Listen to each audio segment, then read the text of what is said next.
صباح الفل وصباح الناس اللي بتشتغل وبتعمل مجهود وبتوطن صناعات وبتعمل صناعات ليها قيمة.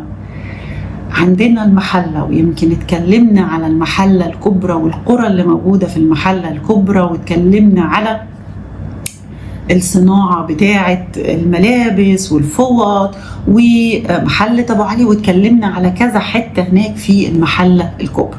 عندنا بقى حتة التطريز الحلوة اللي موجودة على المفروشات الحلوة.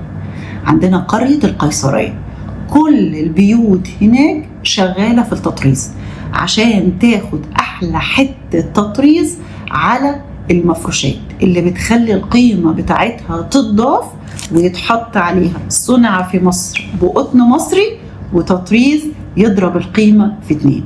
عايز تاخد أحلى تطريز يبقى لازم تطلع على القيصرية في المحلة الكبرى.